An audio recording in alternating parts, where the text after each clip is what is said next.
అదే RTV app వార్తల్ని క్షణాల్లో చదివే అవకాశం ఉంటుంది. ఒక న్యూస్ పేపర్, ఒక టెలివిజన్ ఛానల్ మీ చేతుల్లో ఎప్పుడూ ఉంటాయి. వర్షాకాలం ప్రారంభమైంది, ఖరీఫ్ స్టార్ట్ అయింది, జలాశయాలు నిండుగుండలా తలపిస్తున్నాయి. అయితే రాయలసీమ ప్రాంతంలో మాత్రం ఋతుపవనాలు ముఖం చాటేసినటువంటి పరిస్థితి ఉంది. రాయలసీమ రైతాంగాన్ని ఆదుకోవాలని చెప్పి రైతు సంఘం ఆధ్వర్యంలో ఇవాళ ఆందోళన చేపట్టారు. మనతో మాట్లాడడానికి దశరథరామరెడ్డి ఉన్నారు. సార్ చెప్పండి, ఈరోజు రాయలసీమ రైతాంగానికి జరుగుతున్న నష్టం ఏంటి? రాయలసీమలో రైతాంగం ఉన్నదే ప్రభుత్వం గుర్తించని పరిస్థితి ఈరోజు ఉంది. అంటే మూలమైన అంశమే ఈరోజు ఉంది. ఈరోజు ముఖ్యమంత్రి గారు కృష్ణా డెల్టాకు నీళ్లు ఎప్పుడు విడుదల చేస్తారో చెబుతారు, కానీ రాయలసీమ ఉన్న ప్రాజెక్టుల నీళ్లు గురించి మాట్లాడారు. ఈరోజు అదే రాష్ట్రానికి ప్రధాన కార్యదర్శి గారు శ్రీశైలం నుండి జల విద్యుత్తు చేయమని చెప్తారు, కానీ ఈరోజు ఈ ప్రాంతంలో ఏ పరిస్థితి ఉందని కూడా ఆలోచన చేయని అధికారులు, రాజకీయ ప్రజాప్రతినిధులు, ప్రభుత్వాలు ఉన్నాయంటే చాలా సిగ్గుచెట్టుగా ఉంది. ఈరోజు దాదాపు 2 లక్షల ఎకరాల్లో ముఖ్యమంత్రి గారు చెప్పారు, మీరు ఖరీఫ్లో పొలాలు ఖాళీగా ఉంచొద్దు, పంటలు వేసుకోండి అంటే ఈ సంవత్సరం ఋతుపవనాలు ముందుకు వచ్చి పంటలు వేసుకుంటే ఋతుపవనాలు దోబుచ్చులాడడం వల్ల ఈరోజు పంటలంతా ఎండిపోయే పరిస్థితి ఉన్న నేపథ్యం ఒకటి ఉంది. కానీ ఋతుపవనాలు రాకపోతే ప్రభుత్వాలు ఏం చేయలేని పరిస్థితుల్లో ఆల్టర్నేటివ్గా శ్రీశైలంలోకి నీళ్లు చేరింది, తుంగభద్ర డ్యాంలో కూడా నీరు చేరింది.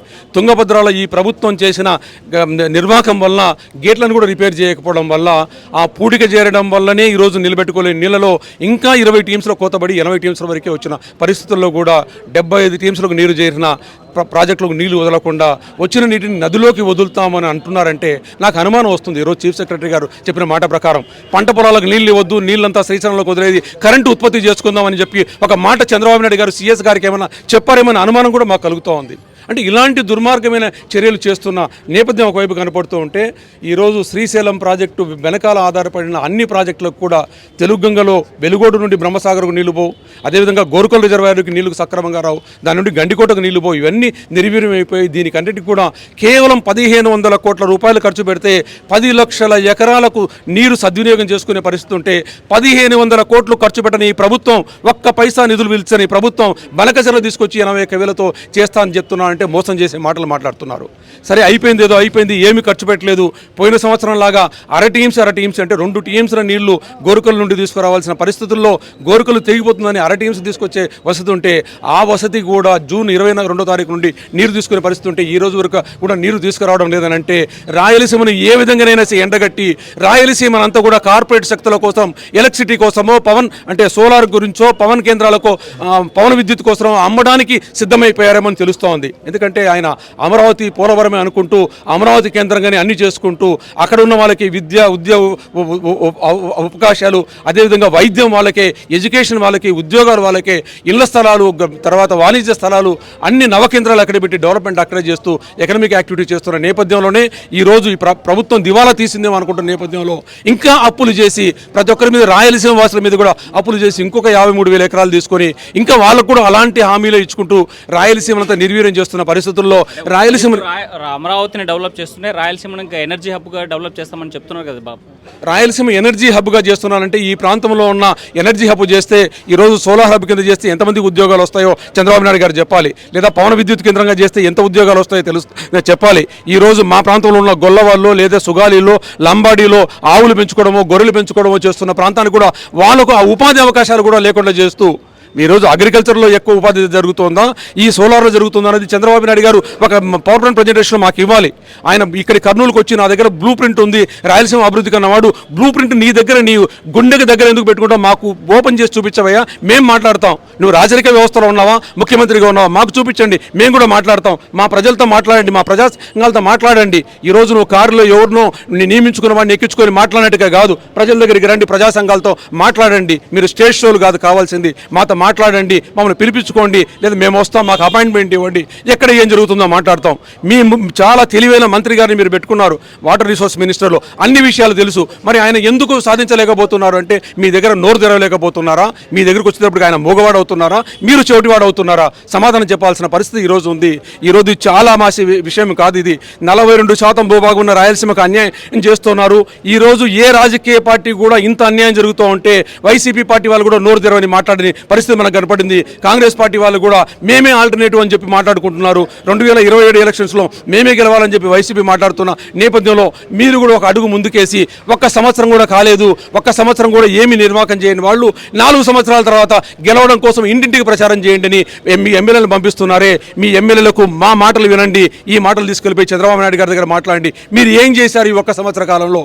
ఈరోజు కేసీ కెనాల్ కాలువలో ఒక కాలువలో పూడికి తినడానికి పోతే నిధులు లేవని చెప్పిన ఏఈ గారు మాకు కనపడుతున్నారు. ఈరోజు ఒక నిధులు ఒక 2 లక్షలు 3 లక్షలు పెట్టి చేసేదానికి మరి మీరు ఏం చేశారని ఇంటింటికి పోయి చెప్పుకుంటారు.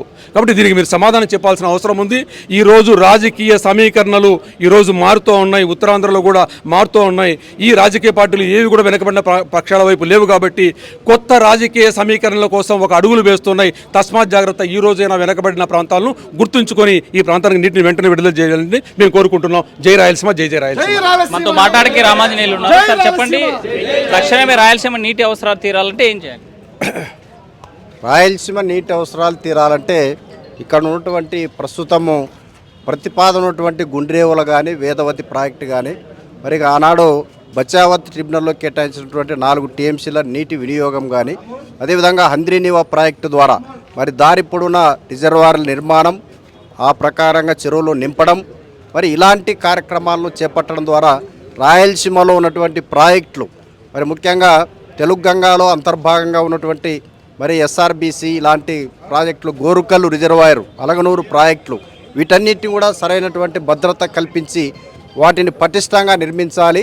చివరి ఆయకట్టు వరకు కూడా నీళ్ళు అందించడానికి మరి చిత్తశుద్ధితో కృషి చేయాలని చెప్పేసి మేము సిపిఐ తరఫున మేము డిమాండ్ చేస్తున్నాం. ఆ రకంగా ఇవ్వకుండా, ఆ రకంగా చేయకుండా నేను ఇక్కడ ఉన్నటువంటి ప్రాజెక్టులను పట్టించుకోకుండా మరి నేను 2047 నాటికి నేనంతా కూడా ఒక పెద్ద ఎత్తున అదేవిధంగా బనకచర్ల నుంచి మరి ఇక్కడ ఉన్నటువంటి గోదావరి నుంచి బనకచర్ల వరకు నేను నదుల అనుసంధానం 2 నదుల అనుసంధానం చేస్తానంటే రాయలసీమ ప్రజలు పిచ్చివాళ్ళు కాదు, ఇక్కడ ఎవరు పూలు పెట్టుకోలేదు. మరి ఈ సందర్భంగా చంద్రబాబు నాయుడు గారు గమనించాలి. నీవు అభివృద్ధి అంతా కూడా నీవు ఒకే చోట కేంద్రీకరిస్తూ ఉన్నావు.